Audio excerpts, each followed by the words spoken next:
Welcome, everyone, to Season 8 of the Gather Influence podcast, inviting women of faith across the globe to rise in purpose and influence your world with real conversations, bold words, and whole hearts. My name is Kim Hutchins, your Season 8 podcast host, along with my co-host, Cathie Ostapchuk. We are so glad you're here. We want to start by thanking our Season 8 sponsor, Global Aid Network, revealing hope and restoring life. Global Aid Network is revealing hope by sharing God's unconditional love and restoring life by demonstrating the gospel through compassionate action to those who are living in poverty, injustice, and crisis around the world. Please check out the amazing work they do globally at globalaid.net. Our theme for Season 8 of the podcast is Who Told You No?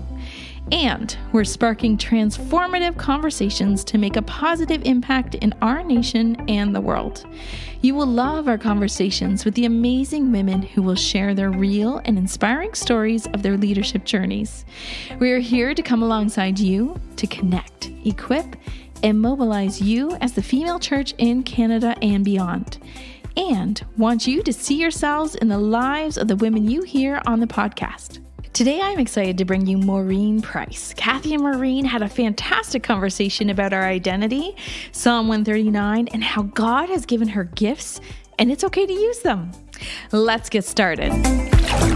Well, I'm really excited today to welcome Maureen Pryce to Season 8 of the Gather Influence podcast. We are naming this season, Who Told You No? Because until we stop and really ask ourselves that question and see how we responded to those no's and how we responded to the yeses in our life, we don't really learn maybe enough about ourselves. And so Maureen has a lot to share in her story. Maureen, welcome to the podcast. Well, thank you so much for having me today. I'm thrilled to be here. Well, I'm thrilled that I even just get to know you in my life, and definitely a God thing. You are part of our Gather world now, chairing our board. But even as I told people that you are part of our Gather world, the comments I heard were that Maureen is brilliant. Maureen is a strong leader. Maureen is amazing. You are so lucky to have Maureen.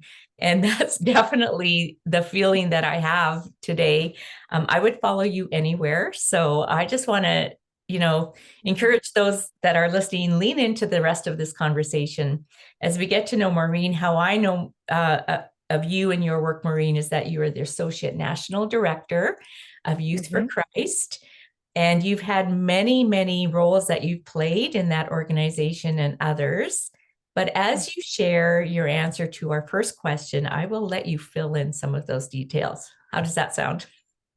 That sounds great. Thank you. I'm blushing a little bit by your wonderful introduction. And I don't know who those people are, but thank you too.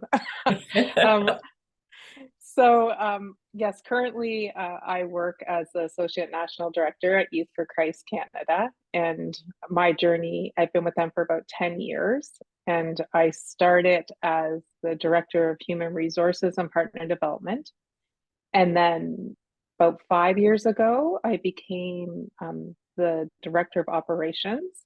And then just this past July, I stepped into the Associate National Director role.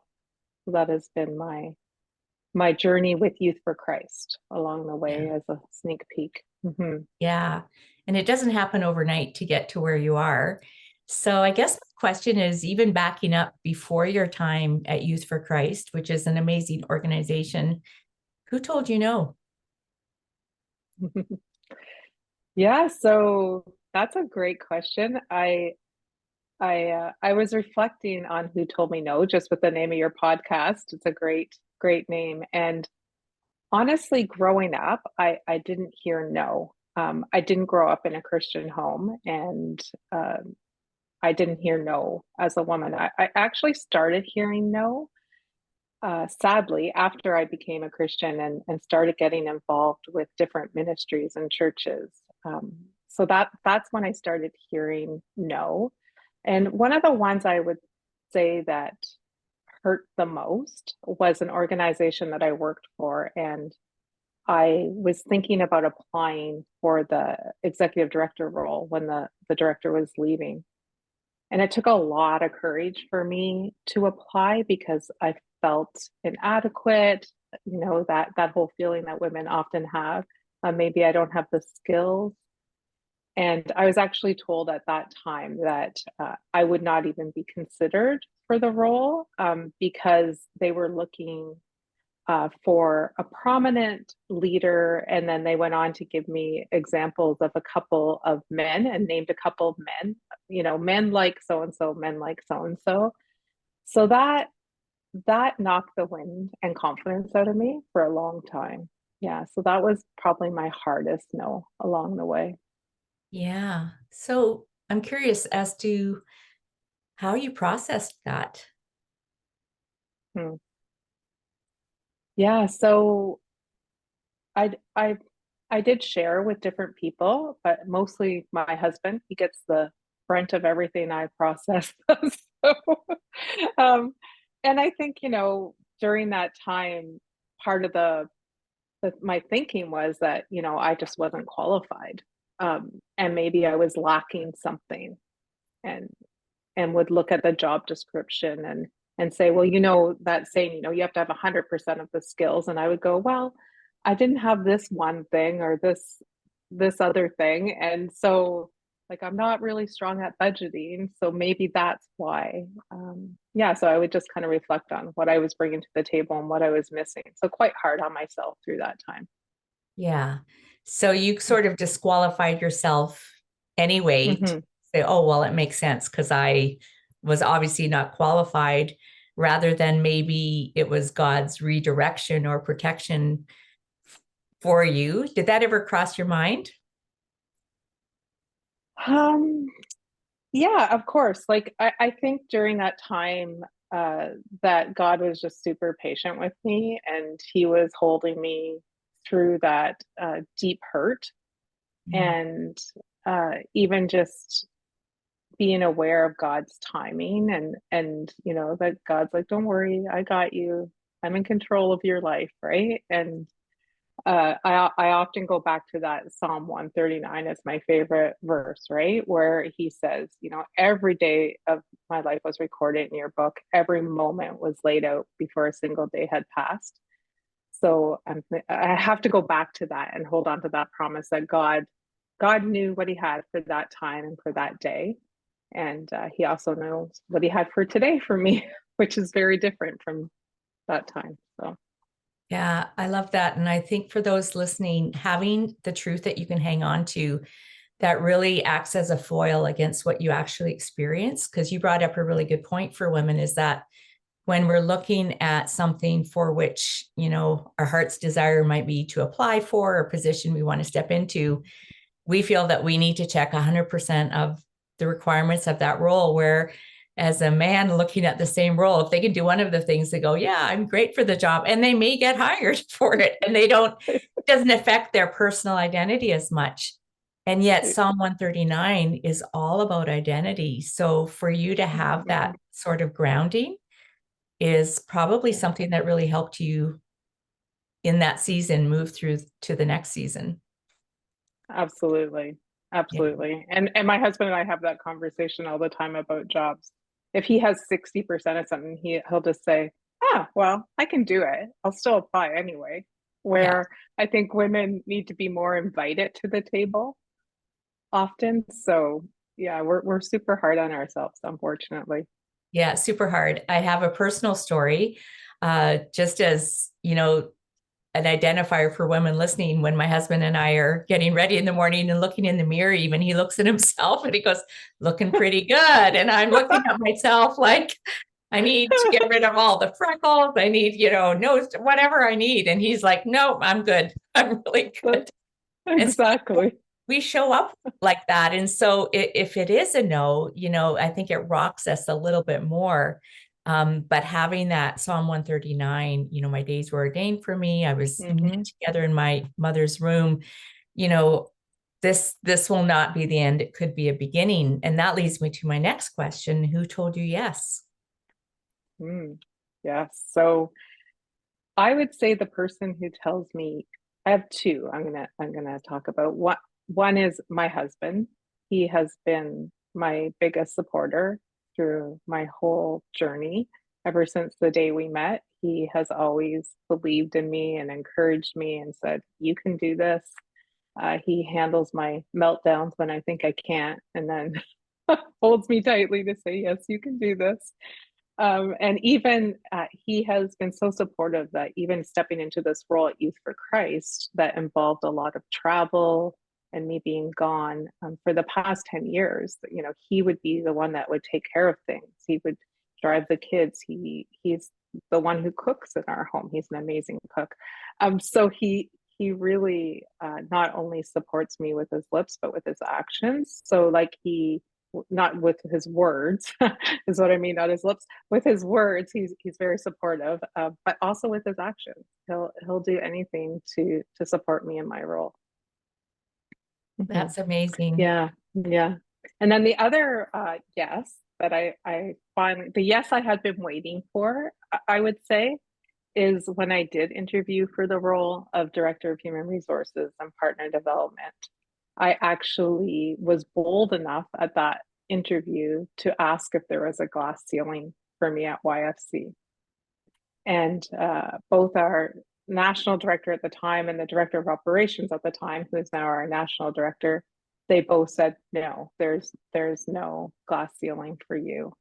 And they've proved that to be true as we have journeyed. And 2 years ago, when I became associate national director, that started at before even that, we were at a staff conference and our national director was going on sabbatical.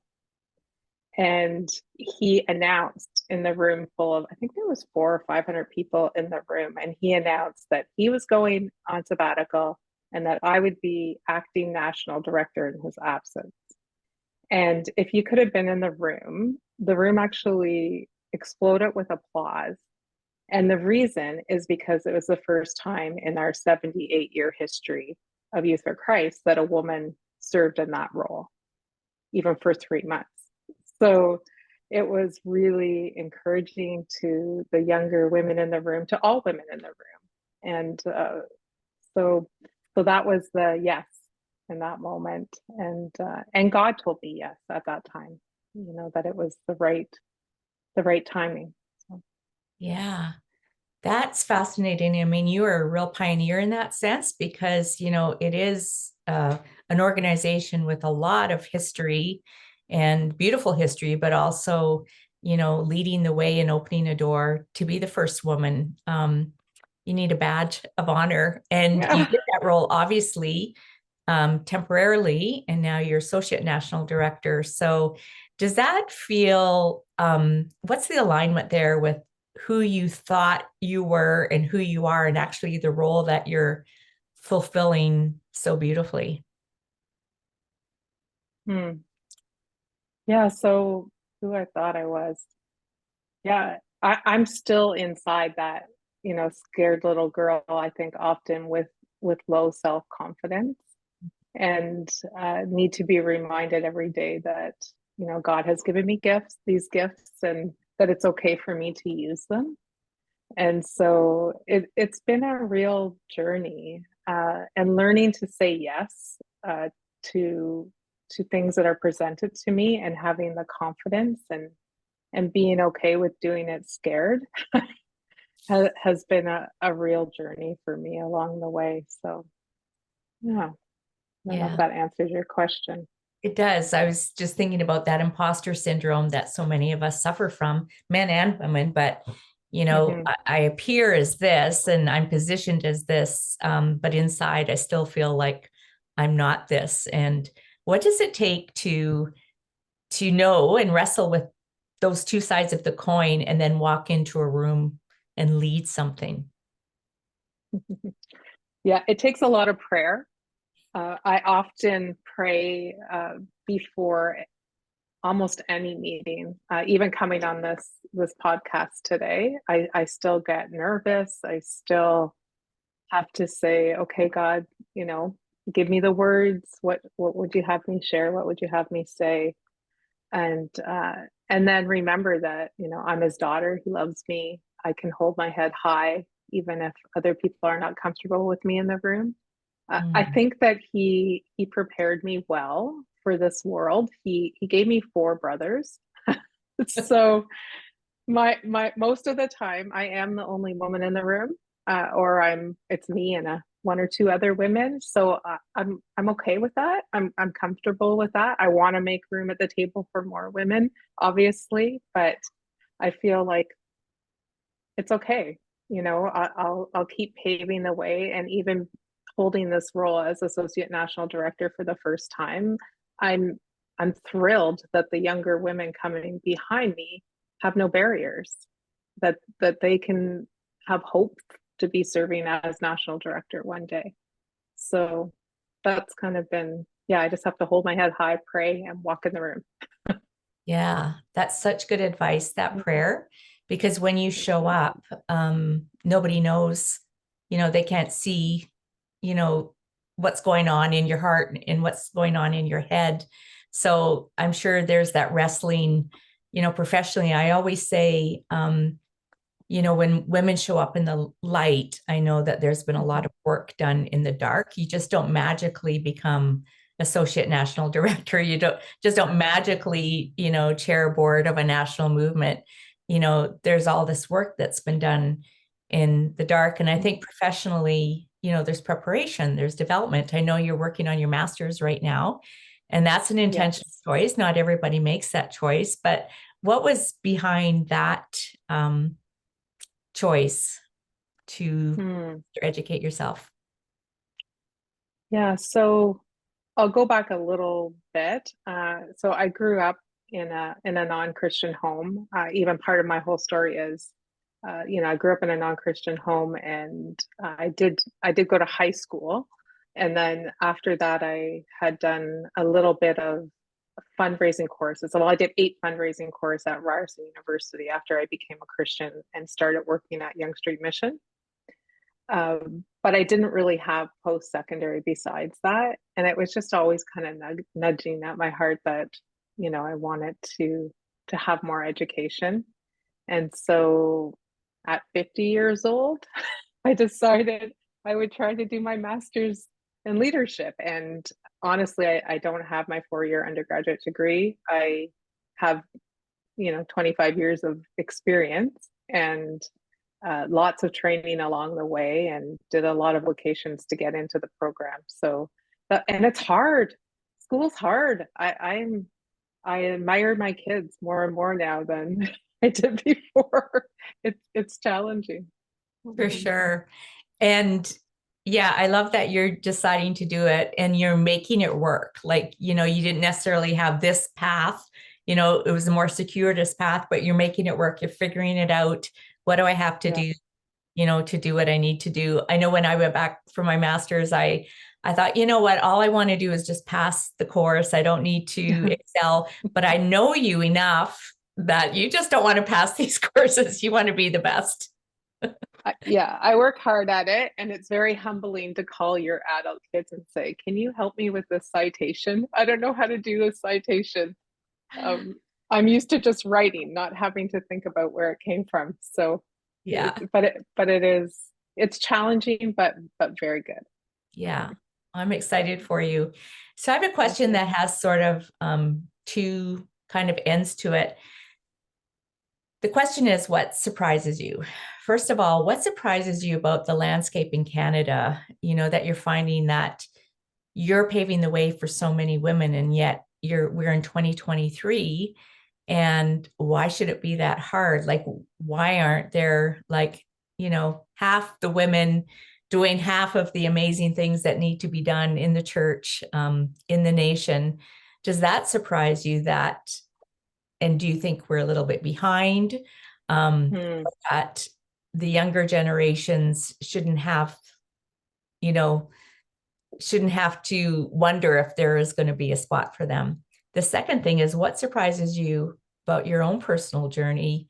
You made some allusions to, you didn't grow up in a Christian home, you didn't have the education you think you needed, but here you are leading at a really high level and leading so strongly. So what surprises you about the external environment and then your personal journey? Yeah, so I would say external environment. it surprises me that we're not more aware of what holds women back from becoming leaders. At Youth for Christ, in the last few years, I've been heading up some research, and I've had a committee helping, so it's not just me, and looking at what are the barriers for women stepping into leadership roles. And we know what those are, right? Confidence is a big one. So actually inviting women to the table, work-life balance, and making a way for women that want to lead but can't lead full time. For some reason, we have it in our head that only women that work full time and are available full time can be leaders. So I think part of, just that awareness of, we can overcome these barriers. We can make space for the women if we're just intentional about it.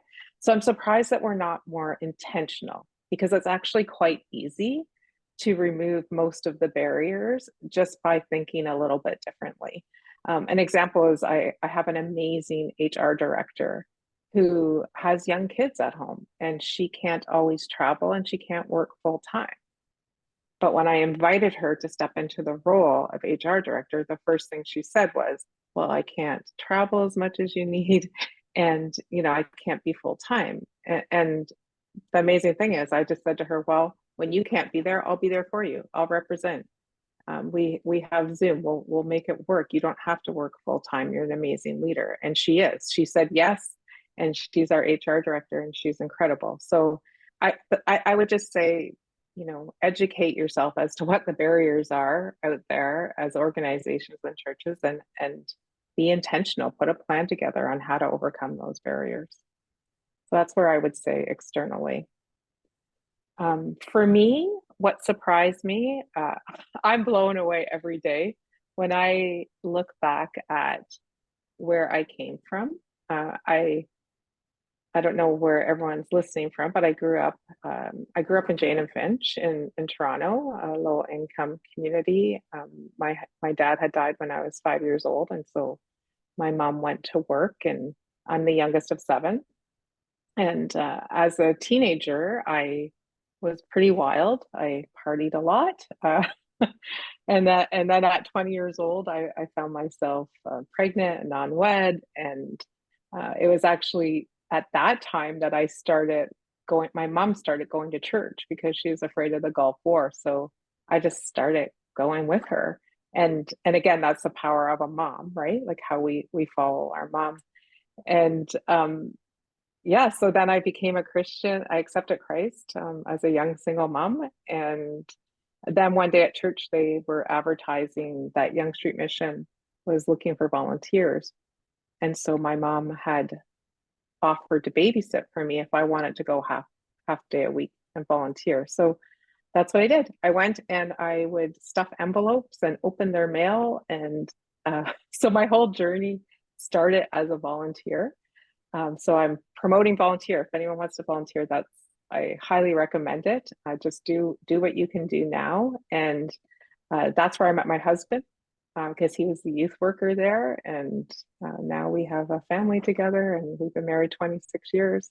And that's a quick synopsis of my journey. So I'm always blown away. I'm completely surprised that God took me from stuffing envelopes to serving as an associate national director. Mm-hmm. Wow. There's so much in that story. I think what I'm coming away from is, it's the least likely, but in God's eyes, you were the one all along. If you love Psalm 139, you're living it out.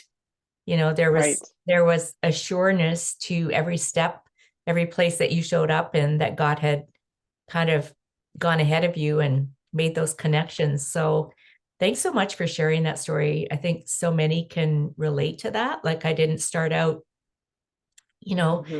groomed for a certain position or to be a doctor, a lawyer, or a ministry leader, but God ordains your steps and puts you in places where you will meet the people that are part of your destiny. And so thankful for your mom.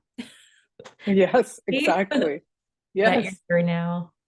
Yeah, you're right. And I often say that I'm the most unlikely. Like I'm still pinch me some days. How did I get here? How did this, it's been an amazing journey. Yeah. I'm sure it hasn't been easy, and we'll talk about that in a minute. But when you talk about the environment that we find ourselves in, and we were talking about this last night in our meeting at Gather, that, how do we move forward? What are the different options? And when you bring up this word innovation, we do need to think differently. We need to be the Apples, not the Microsofts, because the lives of women are so nuanced and complicated, and we carry so much a lot of the time at the same time, but yet we have desires and potential to fulfill and purpose to live out. So how do we create innovative structures that we can be part-time here and do this, bivocational, trivocational? There used to be some shame around that in the past, I think, that we had to lead the same career path as a man or ministry path as a man, and you couldn't do anything until all your kids were gone. But you've kind of reminded us that that's no longer the case, and we should be pushing for new ways. Yeah. And I think, for some people, not everyone wants to be in leadership, and not everyone wants to work. And and I think it's seasons. There was a season where, I was home, my kids were little, and that's where, but for me personally, I always desired to work. Even when my kids were little, if I did 2 days a week, I needed to be with adults and with women and to be challenged. But for some people, there's amazing moms that are able and want to stay home, and bless them, and that's great. But for me, I always was taking a chorus or working a day a week or 2 days a week. So that was part of my journey. Yeah. And sometimes the myth is that we are attached to what we think are biblical models of womanhood, or what we should be, when I think God may be saying you can do what you want to do as long as you are more of who you already are. And, Exactly. the door is open, and he would probably be the giver of the biggest yes. So I love that. You've given me a lot to think about. And I think, for those of you that are listening out there wondering about your next step, maybe it is going back to school or volunteering or wanting to work, somewhere part-time, like explore those options and see, what might be available that would suit, the life that you need to create for yourself. So that's wise. Yeah. Business advice, ministry advice, woman advice. Love it. Yeah. Just keep your foot into what you enjoy along the way, right? So that's kind of. Yeah. So we have spoken in the past too about, the challenges of being sort of a modern day woman. So I have a couple of questions about, the last couple of years. I mean, we went through a pandemic. You were leading organizationally, but even personally with family, how that kind of affected you, if at all. And then the biggest challenge that you face now in terms of all the things that you are carrying in this current season. Yeah, so the last couple of years, I would say part of the great thing of working at Youth for Christ is we were already Zooming. We were already working remote. Our national office is in BC, and I live in Ontario. So we already knew how to do that well. There wasn't a big adjustment in how we work. I would say the hardest part for me was missing out on the face-to-face when we do come together, those conferences. I'm an extrovert, and hospitality is a big part of my life. So not being able to be with people for long periods of time is hard on my mental health. So I had to learn different ways and be creative. Like I would often invite people for coffee Zoom dates, or I would go outside for a walk with people and just bundle up and walk and communicate that way. But being with people is really important to me. So I had to find ways to make that work. Yeah. And then what was the second part of that question, Cathie? I know you're very hospitable, because I've talked to you at times where you're saying, like, I'm having 20 people over. And I guess, how have you managed to maybe not give up the things you love, but balance everything? And so I guess I am talking about balance. How big of a challenge is that for you? That is definitely a challenge. I often say to my husband, I need a better balance. I need a better balance. So I'm guilty of not having a great balance. I'm trying to jam a lot in. But what I have done is I try to make people a priority. And so I intentionally still invite people, like we're not giving up hospitality. That's a part of our life. It's a part of our budget. It's a part of what we do. So even this weekend, I have a good friend and her husband coming up for a night. So we keep that going. But what I have given myself permission to do slower is school.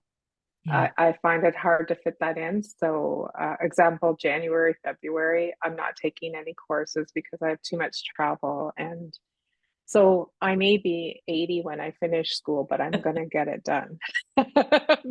So that's the one thing I'm just doing slower. Yeah.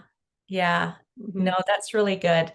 I'll wait for that email to come and visit you overnight. Yes. We'll That was definitely amazing. do maybe a gather board meeting. I did not Maybe, mention that I have been chairing the gather board. So yes, maybe we could do that. maybe we can do that. Yeah. So there's good wisdom in that. Try not to give up the things that you love.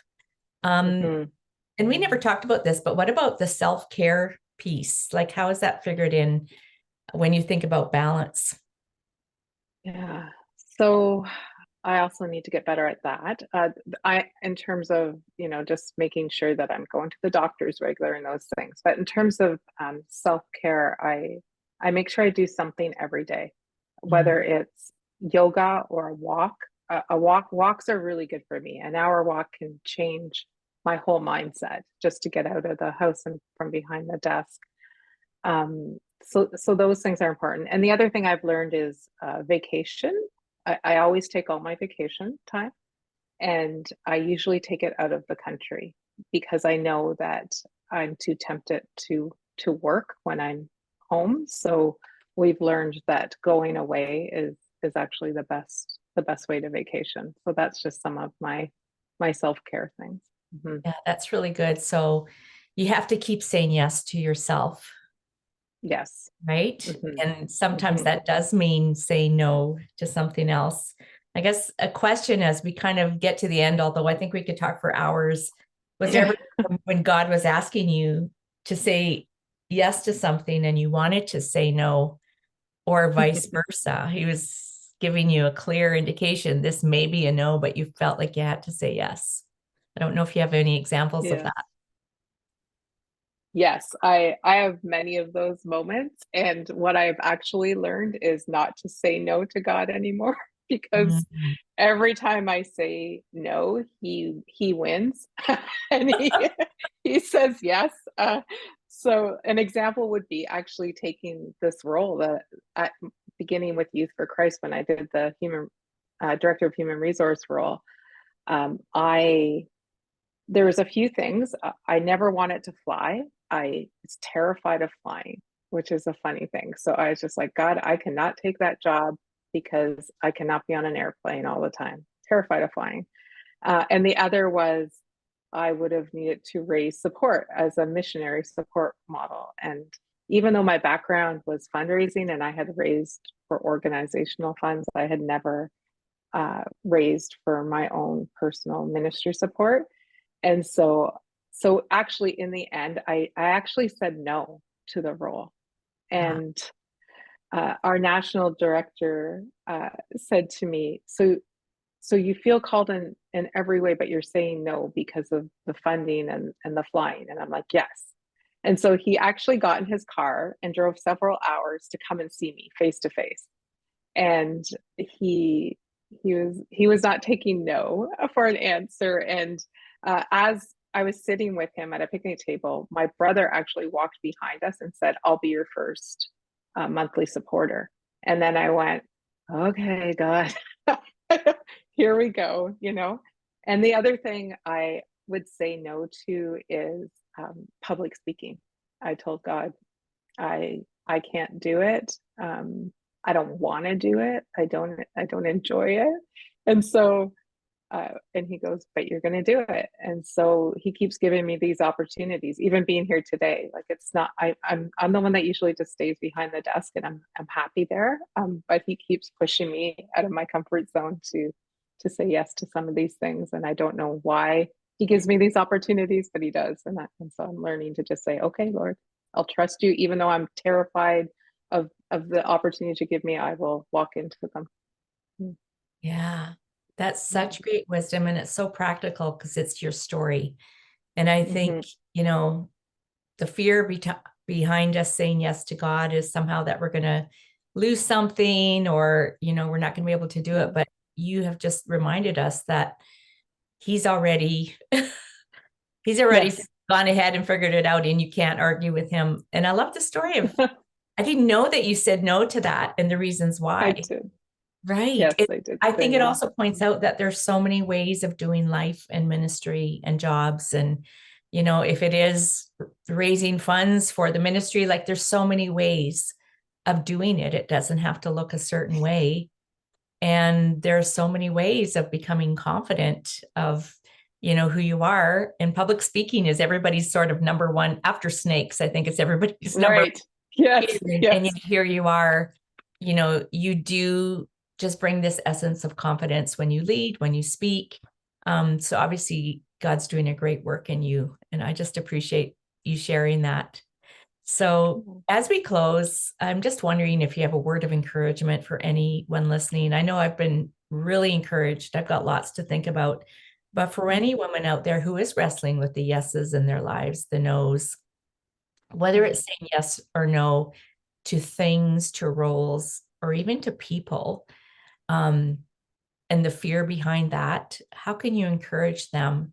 And then also, if you could create a picture of, like, the kind of Canada you would want to see, with every woman being able to have opportunities and walk into things, even if they're doing it, what would that dream look like? Yeah, so I would say, first of all, to the women out there, just to encourage you to say, that God has uniquely gifted you, and he has a plan for your life, and that you are worthy. And then the big one for me, and I hope this speaks to someone today, is that your past does not define your future. And God will use you no matter where you are, what you're going through, what you've gone through. If you're willing, he will use you. And, no one else's opinion really matters. You are the daughter of the true king, right? And he loves you. And so just let him shape you, let him mold you, and be willing. So that's what I would say to the women, and also to just say, like, be faithful with the little things, like serve where you are today. Like I said, if it's stuffing envelopes and and volunteering a couple of hours a week, God will use that to others and to bless you in your life. So I would say that. And then in terms of the landscape of Canada, yeah, I guess my hope would be that the women that come behind us, Cathie, would find us faithful, that we would pave a path for them. And I would just love to see every woman living into their full potential and not being afraid to say yes, and not being afraid to fail. I think it's okay to fail, and we've gotten this culture, especially we're the hardest on ourselves, right? Where that failure is a really bad thing, but actually it's not. It's brave to try something new, even if it doesn't work. So that would be my hope for women in Canada, that we would be brave and we'd walk into something new and be okay with it not going okay, and be surprised and amazed that it will probably go okay, but it's okay if it doesn't. So that would be my hope for the women of Canada, that we would be brave. Yeah. And that takes such great strength of character and a strong identity rooted in Christ to be able to say, it's going to be okay, even if it doesn't go okay. Yeah, exactly. We can hold that uncertainty, but you need to risk and you need to try. That's just great wisdom. I think you spoke that to me, and I'm sure into the heart of somebody listening. And I think for those of you out there, I hope you know that, there are women like Maureen that are not only paving new roads for you, but holding space for you, to step into brave moments and to be okay to fail. And I know Youth for Christ is that kind of organization. Some of those young women that you are leading, Maureen, and that are being raised up through that organization, it's just incredible. It's huge. And I think in a year or 2 or 5, we're going to see the impact of that. So, stay there. Thank you. Thank you. Yes. Taking risks for us all. So appreciate your time with us. And we'll put links to your bio and things that you're up to in our show notes. But we just want to thank you for your time, and not only the wisdom, but the authenticity and the vulnerability of sharing your story. It was amazing. Well, thank you very much for the opportunity. I am glad to be here. Thank you.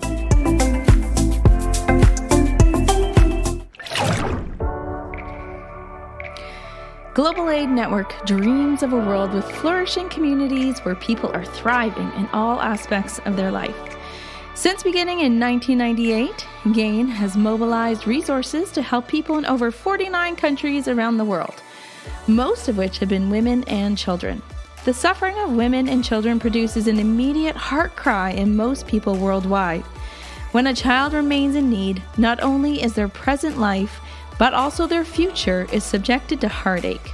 Emotional trauma caused by suffering can gouge a deep scar in children, stunting their ability to give and receive love and belief that they are precious creations with significant roles to play in their nation's future. At the same time, women of all ages often live in years of generational poverty or are treated as second class, and more especially during times of natural disasters and humanitarian crisis. As a result, 2 of GAIN's core strategies are focused on women and young girls. The Water for Life Initiative and Economic Empowerment, by helping to improve the physical health of communities, encourage healthy communication, and foster an environment of respect for women, as well as empowering and equipping women with the skills and confidence to participate in and run incoming earning activities. GAIN hopes to see a world of flourishing communities where women and girls are able to thrive in all aspects of their lives. This Christmas, if you would like to impact the lives of more women, go to globalaid.net/catalog. For those joining us today, I hope that you were encouraged by Cathie's conversation with Maureen. To connect with Maureen, check out the show notes. In those show notes, we'll post links and helpful resources that were mentioned today. Remember to subscribe on your podcast app. And for those watching the video edition, subscribe to our YouTube channel so that you don't miss an episode. Also, hop onto the discussion by following us on social media. You can find us on Instagram at GatherWomen or online at gatherwomen.com. Be sure to join our subscriber list to find out how you can join the hundreds of women in Canada who are just like you, wanting to connect for mutual encouragement and leadership influence. Looking forward to next time. Thanks for joining us.